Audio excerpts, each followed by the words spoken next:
Alors moi, ça fait plus de 15 ans que je cherchais du boulot. J'ai eu des petits boulots dans les boîtes d'intérim, mais c'était pas ça, quoi. Et après, j'ai suivi le programme de TSEA. Et puis, j'ai signé mon contrat le 12 juin. Voilà. Moi, je suis artisan commerçant à Pifriac dans un magasin d'informatique qui s'appelle Arebis Informatique. Donc, je suis impliqué dans le projet depuis depuis l'année 2014. J'étais sollicité à l'époque par Denis Prost, donc actuel chef du projet, et notre conseiller départemental Franck Pichot, qui sont venus me voir pour me présenter ce projet qui pouvait sembler très utopique au début, c'est-à-dire on va mettre tous les chômeurs au travail. Ça paraît un peu le rêve quand même, quand on vous dit vous aurez 0 chômeur, on va trouver du boulot pour tout le monde, tout ça. Beaucoup sont sceptiques au départ, donc on a fait des réunions publiques, et petit à petit on a senti qu'une partie de la population était partie prenante et nous encourageait, il y avait une belle réception de ce projet. Donc du coup nous on s'est sentis confortés et on a dit on y va à fond, quoi, voilà. J'étais à fond dans le projet et pour moi j'étais sûre que ça allait arriver, que j'aurais du boulot, quoi.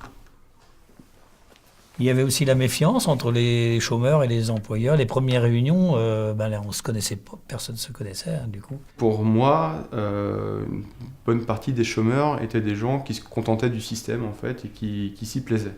On a une étiquette de chômeur, chômeur, pas d'argent, donc on ne te fréquente pas, quoi. Et c'est pas comme ça qu'on doit fonctionner. Et puis les chômeurs, leur regardent les chefs d'entreprise, lui il m'embauchera jamais parce que voilà, il a beau... Donc il y avait vraiment une mauvaise image les uns des autres. Et au fil du temps, le fait de discuter, de se rencontrer, et ça a créé des liens. Chacun a fait un pas vers l'autre. Et puis au bout d'un certain temps, on sentait qu'il y avait une vraie bonne ambiance entre les entrepreneurs, les chômeurs et les élus. Et on se rend compte qu'en fait, je me suis rendu compte qu'on était face à des gens qui n'avaient qu'une envie, c'était de travailler. On le montre aujourd'hui, c'est quand même 50 salariés aujourd'hui chez TSEA, donc des gens qui ont vraiment envie de bosser et qui sont là pour bosser. Moi je conduis maintenant l'épicerie ambulante. On travaille aussi sur les espaces verts. On fait plusieurs activités comme ça, création de meubles en palette, plein de choses qu'on ne faisait pas avant.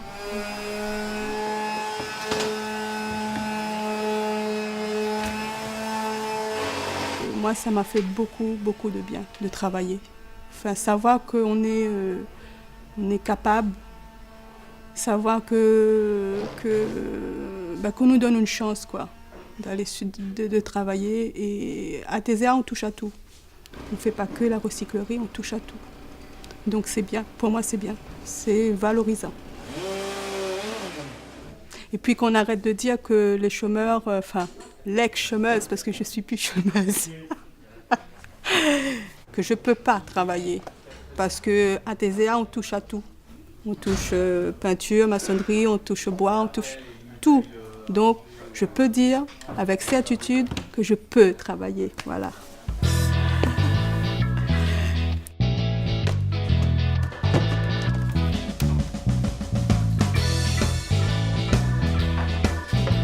Il faut savoir que c'est des emplois nouveaux qu'on doit créer. On ne doit pas être en concurrence avec les artisans commerçants et les entreprises qui se disent peut-être ça va être une concurrence avec une main-d'œuvre moins chère. Il était clair pour nous que si une telle entreprise venait à voir le jour sur le territoire, il ne fallait certainement pas qu'elle soit en concurrence avec les activités existantes. Et donc ça fait partie des choses sur lesquelles on veille aujourd'hui, c'est-à-dire que le comité local d'entreprise, sur lequel on va agir pour dire telle activité vous ne pouvez pas la faire, celle-ci vous pouvez y aller, et ainsi de suite, de façon à ce que tout le monde s'y retrouve et qu'il n'y ait pas de concurrence avec les entreprises du territoire.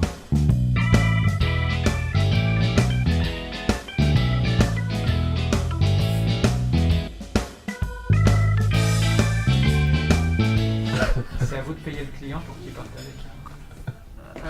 Non, en fait, monsieur n'est pas connaisseur. Mais moi, j'ai mes amis, ils reviennent plusieurs fois, il faut que je les... Des fois, il y a des gens qui sont seuls chez eux, ils viennent ici pour discuter aussi. C'est très important de créer ces liens-là.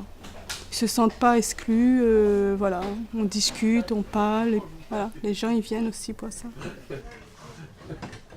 Quand vous voyez les chômeurs, là, certains qui étaient tout tristes, tout ça, que vous les voyez aujourd'hui, on n'a plus l'impression que c'est les mêmes personnes. Les chômeurs qui ont participé à la préparation de ce projet, on les voyait changer de réunion en réunion et retrouver un peu la pêche. Parce qu'il y en a, ils sont complètement brisés, cassés par le chômage. Ils osent plus s'exprimer en public, ils ont honte. Et quand vous les revoyez au fil du temps, qu'ils reprennent confiance, tellement qu'il y en a qui ont trouvé du boulot en fait avant que l'expérience soit mise en place. Parce qu'ils ont tellement retrouvé la pêche qu'ils ont eu des contacts avec les entreprises et ils ont trouvé du travail. J'ai changé de regard sur moi et les autres aussi. Avant, j'avais pas d'amis. J'avais pas d'amis du tout. Maintenant, j'ai créé des liens. J'ai des amis et ça fait du bien au moral. Ça fait du bien au moral. On n'est plus seul. Voilà. J'ai un membre de ma famille qui a rejoint le projet TZA, qui était au chômage de longue durée, et moi je la trouve transformée aujourd'hui, quoi. Voilà. Donc ça, c'est super bénéfique. Voilà. Je ne m'attendais pas à un changement comme ça, quoi. Psychologiquement, dans le couple, parce que ça prend un coup aussi, le couple. Hein. Quand on est au chômage, tout ça, ça prend un coup. Avec les enfants, on peut faire des sorties, tout ça, donc ça rapporte beaucoup, quoi. Le travail, c'est très important. Très, très important. L'idée, c'est que quelqu'un qui est au travail va forcément pouvoir plus réinjecter de l'argent dans l'économie locale que quelqu'un qui ne vit que de subventions tous les jours. Et qui pourra aussi se projeter, que ce soit sur le fait qu'ils sont en CDI, c'est-à-dire qu'ils vont pouvoir aussi faire des projets, des achats d'habitat, enfin achats immobiliers, des achats de véhicules, achats de matériel, enfin voilà. Donc on a une boucle vertueuse qui s'est mise en place. L'autre là, le vieux. Le vert que t'as là, le foncé, tu peux mettre l'angle, celui-là. Maintenant, cette expérience m'a quand même apporté aussi à moi humainement beaucoup de choses. Il n'y a pas que aux chômeurs, je pense que tout le monde, tous les acteurs de cette expérience ont été touchés humainement. Hein, et puis on se sent utile. Moi, à titre personnel, une certaine fierté, si je peux dire, hein, parce que c'est vrai que c'est quelque chose auquel c'était pas gagné. Quand ils sont venus me voir en 2014, j'étais un peu sceptique, hein, comme je vous l'ai dit tout à l'heure. Puis je me rends compte que ça marche. On a du monde qui est au boulot et je me dis que j'ai pu, avec ma petite contribution, faire en sorte que ça marche aujourd'hui, quoi. Ça nous redonne une chance d'exister et puis voilà, quoi. Avant, on était mis dans un tiroir et maintenant, le tiroir, il est ouvert et puis on vit. Voilà. On survit plus. On vit. Voilà.